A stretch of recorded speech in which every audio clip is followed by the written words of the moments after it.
Assalamualaikum warahmatullahi wabarakatuh.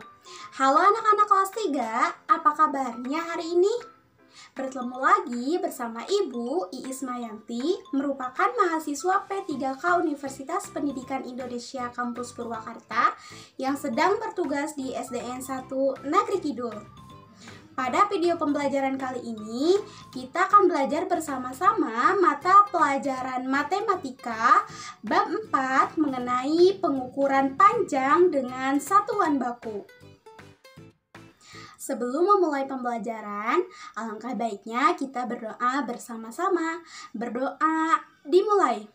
Bismillahirrahmanirrahim.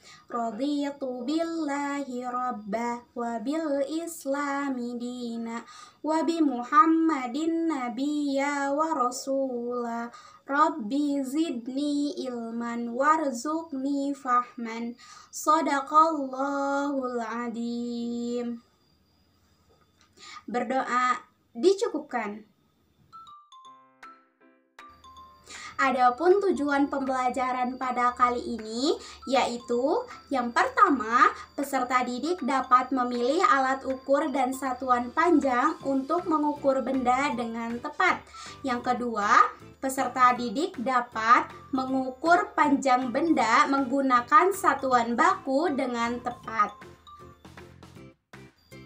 Baik anak-anakku sekalian, langsung saja kita akan membahas mengenai materi pengukuran panjang dengan satuan baku. Sekarang perhatikan cerita berikut ini. Pada hari Minggu, Dian menemani ibunya ke toko kain. Setelah ibunya membeli kain yang sesuai, penjual menanyakan kain yang dibutuhkan ibu. Ibu membutuhkan 4 meter kain. Penjual tersebut kemudian mengukur kain dan memotongnya. Setelah dibayar, kain tersebut diserahkan kepada ibu. Menurut kalian, alat apa yang digunakan untuk mengukur kain tersebut? Iya, benar. Alat untuk mengukur kain tersebut adalah meteran pita. Meteran pita ini termasuk ke dalam alat pengukuran satuan baku. Pengukuran adalah suatu proses membandingkan suatu besaran yang diukur. Pada pembelajaran kali ini, kita akan membahas mengenai pengukuran panjang. Sedangkan alat ukur adalah alat yang digunakan untuk mengukur benda atau suatu kejadian. Pada pembahasan kali ini, kita akan membahas mengenai alat ukur satuan panjang, yaitu satuan baku dan satuan tidak baku. Yang pertama ada mengukur panjang. Mengukur panjang benda dapat menggunakan alat ukur baku maupun tidak baku. Berikut macam-macam alat ukur baku yang dapat digunakan dalam pengukuran panjang benda. Yang pertama ada penggaris, yang kedua ada meteran saku, yang ketiga ada meteran pita, dan yang keempat ada meteran roll. Yang pertama, penggaris. Penggaris berfungsi untuk membantu pengukuran panjang dalam proses belajar mengajar. Yang kedua, ada meteran saku. Meteran saku berfungsi untuk mengukur suatu bangun atau benda yang panjangnya kurang dari 10 meter. Biasanya meteran saku ini digunakan oleh tukang bangunan. Yang ketiga, ada meteran pita. Meteran pita berfungsi untuk mengukur ukuran badan, panjang, dan lebar kain. Biasanya meteran pita digunakan oleh seorang penjahit. Dan yang terakhir ada meteran roll. Meteran roll berfungsi untuk mengukur panjang dan lebar tanah. Jadi meteran roll ini biasanya digunakan untuk mengukur sebuah lahan atau sebidang tanah. Pengukuran panjang dengan satuan baku. Panjang. Panjang adalah ukuran jarak 2 titik dari suatu benda. Kalian dapat memperhatikan gambar yang ada di samping. Ukuran panjang benda memiliki satuan baku.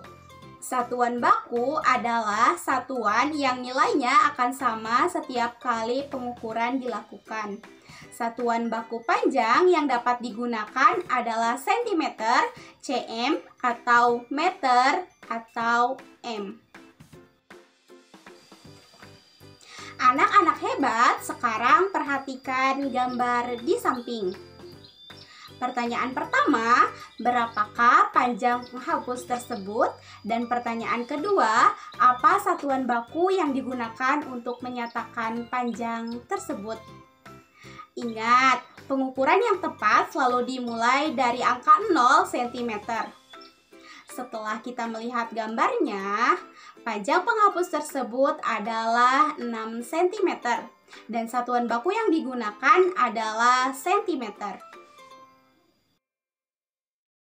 Anak-anak hebat, sekarang mari kita belajar untuk mengukur. Sekarang kalian bandingkan hasil pengukuran dua benda berikut ini. Benda A ada sebuah buku, pertanyaannya panjang buku A adalah titik-titik. Benda B juga ada sebuah buku, pertanyaannya panjang buku B adalah titik-titik. Setelah kita melihat gambarnya dan melakukan pengukuran, ternyata panjang buku A adalah 5 cm dan panjang buku B adalah 6 cm. Selanjutnya, menurut kalian, benda A dan benda B memiliki panjang yang sama atau berbeda? Kenapa demikian? Berikan jawaban di kolom komentar. Selanjutnya ada pengukuran panjang dengan satuan tidak baku. Selain dengan menggunakan pengukuran satuan baku, kita juga dapat melakukan pengukuran panjang dengan satuan tidak baku. Contohnya saat kita melakukan pengukuran meja menggunakan jengkal tangan. Pengukuran ini merupakan pengukuran tidak baku. Mengapa disebut dengan pengukuran tidak baku? Karena hasil pengukuran panjang yang diperoleh berbeda-beda antara satu orang dengan orang yang lainnya. Baik anak-anakku sekalian, tadi kita sudah belajar mengenai satuan baku dan satuan tidak baku. Satuan baku itu pengukurannya akan tetap sama hasilnya jika dilakukan oleh siapapun, kapanpun, dan dimanapun. Sedangkan satuan tidak baku akan hasilnya berbeda-beda antara satu orang dengan orang lainnya.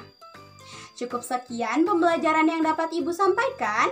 Mudah-mudahan dapat bermanfaat bagi kita semua. Ibu akhiri, wassalamualaikum warahmatullahi wabarakatuh. Sampai jumpa di pertemuan selanjutnya.